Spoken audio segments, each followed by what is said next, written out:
Welcome to the Still Small Voice Within podcast. I'm Pamela. Each week, we begin with a question or sometimes an observation from ordinary life, explore a few things life has taught me, share a story, and see what wisdom emerges along the way. Today's reflection begins with what my dog taught me about presence. What if presence isn't something we achieve, but something we practice while doing ordinary things? When I first started studying mindfulness, I thought it was something special, something that happened during formal practices like the body scan, sitting meditation, or yoga. Then I was introduced to something called informal practice. Brushing your teeth, drinking coffee, washing dishes, taking a walk. That idea completely changed the way I understood mindfulness. I realized it isn't really about meditation at all. Those formal practices are simply where we learn the skill. Everyday life is where we practice it. Over time, I began to notice that there's a difference between being somewhere and truly being there. What have I come to understand? Attention shapes the quality of an experience, meaning you can't notice what you're not present for. I stopped wearing my headphones everywhere, and in doing so, I gained space, and from within that space emerged observations, insights, ideas, and experiences that had been there all along waiting for me to notice. Then patterns emerged. Some of my best insights began to arrive when I was not trying to think. They arrived while walking, making tea, looking out the window, washing dishes, taking a shower. Living ordinary life. The moments I once considered unproductive actually create space for understanding. What changed over time? For years, I filled every available space with music, podcasts, news, learning, information. I thought I was being efficient. What I eventually realized was that I wasn't leaving much room for observation. My walks became less about entertainment and more about companionship, less about consuming information and more about noticing what was already there.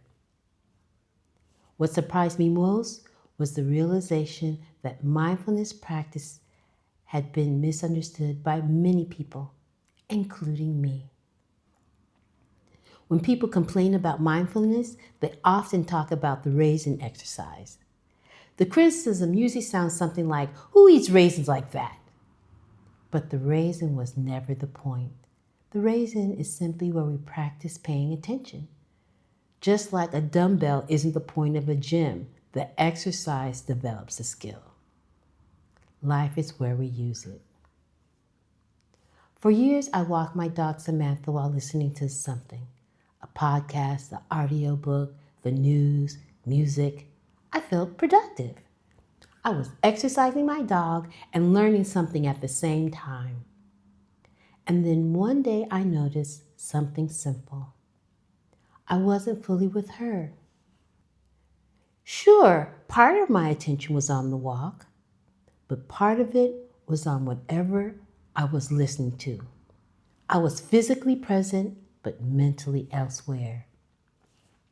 When my attention was focused on what I was listening to, I wasn't fully paying attention to where I was or who I was with. I wasn't noticing Samantha. I wasn't noticing what she was noticing. I wasn't really sharing the walk. I was simply moving through the same space. I wasn't really with Samantha. I was walking near Samantha. So I stopped bringing my headphones. At first it felt strange, and then something unexpected happened. The walks became richer. I noticed Samantha. I noticed the weather. I noticed my thoughts. I noticed the sunshine on my face. I notice ideas arriving seemingly out of nowhere. Some of the best insights I've had about work, relationships, life, even this podcast emerged while walking a small dog around the neighborhood. Not because I was trying to solve anything, because I had finally created enough space to notice.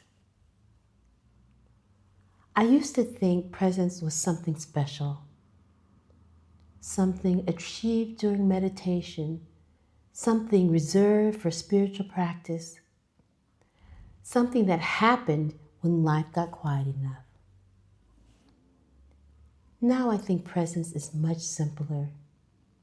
It's much more ordinary. Presence is giving your attention to the thing that's actually happening. The conversation you're having, the tea you're drinking, the person you're sitting with, the dog you're walking, the life you're living. Maybe mindfulness was never about raisins. Maybe the raisin was simply where we practice. Life is where we use the skill. And perhaps one of life's greatest ironies is that some of our deepest insights arrive not when we're trying to think, but when we're finally paying attention. And quiet as it's kept, Samantha taught me a lot, not through instruction, through companionship, through walks, through her unwavering commitment to being where she is. Maybe presence isn't something we achieve. Maybe it's something we practice while doing ordinary things. One walk, one conversation, one ordinary moment at a time. We don't practice to escape the world. We practice to live more fully in it. And as always, I leave you with a few questions.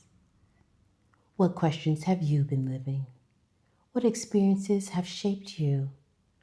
What are you learning that you haven't yet put into words?